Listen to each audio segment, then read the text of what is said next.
ಅಂದು ಕೇವಲ 20 ತಿಂಗಳು ಸರ್ಕಾರ ಮಾಡಿದ್ದು.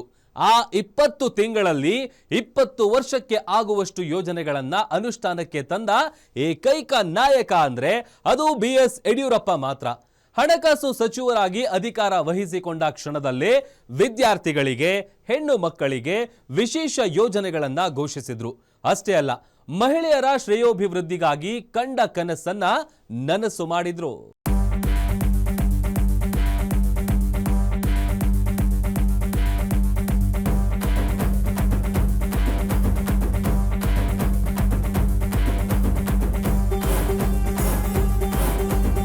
ಅದು 2006 ಫೆಬ್ರವರಿ 4. ಮಾಜಿ ಮುಖ್ಯಮಂತ್ರಿ ದಿವಂಗತ ಧರಮ್ ಸಿಂಗ್ ನೇತೃತ್ವದ ಕಾಂಗ್ರೆಸ್ ಸರ್ಕಾರಕ್ಕೆ ನೀಡಿದ್ದ ಬೆಂಬಲವನ್ನ ಜೆಡಿಎಸ್ ವಾಪಸ್ ಪಡೆದು ರಾಜ್ಯ ರಾಜಕೀಯದಲ್ಲಿ ಹೊಸ ಧ್ರುವೀಕರಣಕ್ಕೆ ನಾಂದಿ ಹಾಡಿತ್ತು. 40ಕ್ಕೂ ಹೆಚ್ಚು ಜೆಡಿಎಸ್ ಶಾಸಕರು ದಿಢೀರನೆ ದಂಗೆ ಎದ್ದು ರಾಜಭವನ ಪರೇಡ್ ನಡೆಸಿದ್ರು. ಸೆಕ್ಯುಲರ್ ಅನ್ನೋ ಸಿದ್ಧಾಂತ ಹೊಂದಿದ್ದ ಕಾಂಗ್ರೆಸ್ ಮೈತ್ರಿ ತೊರೆದ ಜೆಡಿಎಸ್ ಭಾರತೀಯ ಜನತಾ ಪಕ್ಷವನ್ನ ಅಪ್ಪಿಕೊಳ್ತು. ಬಳಿಕ ಬಿಜೆಪಿ ಜೆಡಿಎಸ್ ಸಮ್ಮಿಶ್ರ ಸರ್ಕಾರದಲ್ಲಿ BS ಯಡಿಯೂರಪ್ಪ ಉಪಮುಖ್ಯಮಂತ್ರಿಯಾದ್ರೆ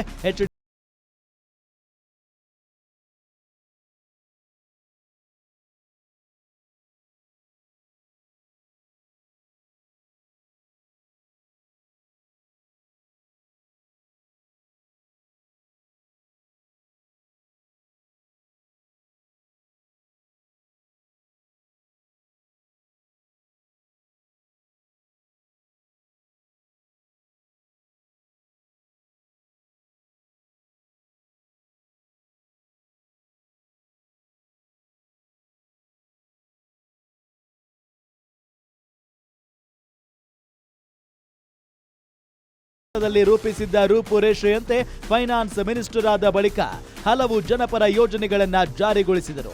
ಉಪಮುಖ್ಯಮಂತ್ರಿಯಾಗಿ ಇದ್ದ 20 ತಿಂಗಳ ಕಾಲಾವಧಿಯಲ್ಲಿ ಸಾಲ ಮನ್ನಾ ಯೋಜನೆ, ಭಾಗ್ಯಲಕ್ಷ್ಮಿ ಯೋಜನೆ, ಹೆಣ್ಣು ಮಕ್ಕಳಿಗೆ ಉಚಿತ ಸೈಕಲ್ ವಿತರಣೆ, ಸಾರಾಯಿ ಲಾಟರಿ ನಿಷೇಧ ಸೇರಿದಂತೆ ಇತರೆ ಯೋಜನೆಗಳನ್ನ ಜಾರಿಗೊಳಿಸಿ ಜನರ ಮನಸ್ಸನ್ನ ಗೆದ್ದರು.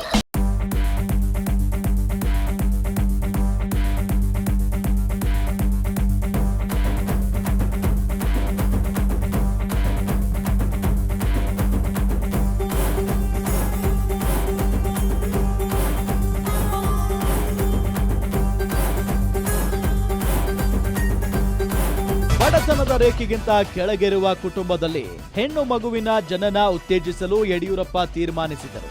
2006-7ನೇ ಸಾಲಿನಲ್ಲಿ ಭಾಗ್ಯಲಕ್ಷ್ಮಿ ಯೋಜನೆಯನ್ನ ರೂಪಿಸಿ ಹೆಣ್ಣು ಮಕ್ಕಳ ರಕ್ಷಣೆಗೆ ಮಹತ್ವದ ಹೆಜ್ಜೆ ಇಟ್ಟಿದ್ದರು. BPL ಕುಟುಂಬದಲ್ಲಿ ಹೆಣ್ಣು ಮಕ್ಕಳು ಜನಿಸಿದರೆ ಅವರಿಗೆ ಬಾಂಡ್ ನೀಡುವ ಯೋಜನೆ ಇದಾಗಿದೆ. ಹೆಣ್ಣು ಮಗುವಿಗೆ 18 ವರ್ಷ ತುಂಬಿದಾಗ 1 ಲಕ್ಷ ರೂಪಾಯಿ ನೀಡಲಾಗುತ್ತದೆ. 2006 ಮಾರ್ಚ್ 31 ನಂತರ ಜನಿಸಿದ ಹೆಣ್ಣು ಮಕ್ಕಳು ಈ ಯೋಜನೆಯಡಿ ಫಲಾನುಭವಿಗಳಾಗಿ ಹೆಸರು ನೋಂದಾಯಿಸಿಕೊಳ್ಳಲು ಅರ್ಹರಿದ್ದರು.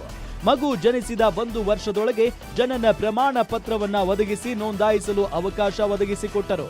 ಯೋಜನೆಯ ಸೌಲಭ್ಯಗಳನ್ನ ಬಡತನ ರೇಖೆಗಿಂತ ಕೆಳಗಿರುವ ಕುಟುಂಬದ 2 ಹೆಣ್ಣು ಮಕ್ಕಳಿಗೆ ಸೀಮಿತಗೊಳಿಸಿದ್ದರು. ಪ್ರತಿ ಫಲಾನುಭವಿಗೆ 10,000 ರೂಪಾಯಿ ಆಯ್ಕೆಯಾದ ಪಾಲುದಾರ ಹಣಕಾಸು ಸಂಸ್ಥೆಯಲ್ಲಿ ನಿಶ್ಚಿತ ಠೇವಣಿಯನ್ನ ಇಡಲಾಗುತ್ತದೆ.